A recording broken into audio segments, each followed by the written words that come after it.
The Stanford Prison Experiment, when good people turned evil. In 1971, Professor Zimbardo, a psychologist at Stanford University, conducted a simulated prison experiment to answer this question. This experiment revealed the shocking transformation of good people into evil ones. Professor Zimbardo built a simulated prison in the basement of Stanford University and recruited 24 college student volunteers for a 2-week experiment. These students underwent rigorous testing to prove that they were psychologically healthy and normal. They were then randomly divided into 2 groups. One group played the role of prisoners in the prison, while the other group played the role of guards. To make the experiment more realistic, the prisoners' names were replaced with numbers, and each person wore prisoner clothes, handcuffs, and ankle chains. To achieve a realistic effect, the experiment even used the California police to arrest some of the prisoners from their homes, put handcuffs and paper bags over their heads, and took them to the underground prison at Stanford. The students who played the role of guards wore police uniforms, sunglasses, and had all the powers that real prison guards had. The reason for such realism was to allow the college students to truly enter the roles of prisoners and guards. At first, Professor Zimbardo thought that his simulated prison experiment was just an ordinary 2 weeks. After all, the participants were normal, psychologically healthy good people. However, before the first week was over, the situation in the simulated prison had developed to an uncontrollable level, and the experiment was forced to stop. What happened?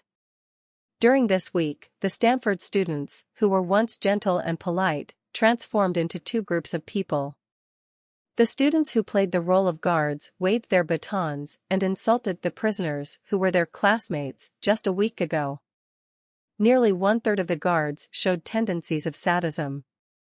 The students who played the role of prisoners were submissive and fearful, and many of them began to experience psychological stress, which is a mental disorder caused by abnormal environments and psychological reactions. Lack of thinking leads to banal evil. You must be curious about what caused these psychologically healthy guards to gradually become demons?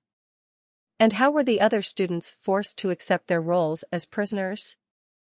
In the traditional view of good and evil, bad people are evil because of their personality, past experiences, beliefs, or even genes. However, the Stanford prison experiment clearly showed that human behavior is not entirely controlled by personality and experience. What also influences good and evil is the social situation and the systemic power that shapes the situation. Kafka once said, "You don't have to be a real criminal, and the person who guards you doesn't have to be a real jailer." As long as you are being guarded, over time, you will forget your freedom and believe that you are a prisoner, thus becoming a real prisoner. Professor Zimbardo named this phenomenon the Lucifer Effect. Lucifer was the most favored archangel of God in Milton's Paradise Lost. God's grace made Lucifer increasingly arrogant, and he developed the idea of sitting on an equal footing with God. So he led some angels to rebel, failed, and fell into hell, becoming Satan. The Lucifer effect refers to the fact that there is only a thin line between good and evil, and good people can also be influenced by social situations to do evil. Hannah Arendt, a political theorist who participated in the trial of Eichmann, declared that everyone is Lucifer and has the potential to become a demon because we lack thinking in the face of social norms. She called this potential banal evil. Arendt believed that much evil comes from a person living their life in a daze, not thinking about what is happening around them, and not reflecting on the consequences of their actions. Such people, like the Nazi members during the fascist period, are characterized by their diligence and conscientiousness in completing tasks assigned by their superiors. They lack thinking or refuse to think, which allows the instinct of evil lurking in human nature to release tremendous energy. The only power we have to fight against banal evil is our own ability to think.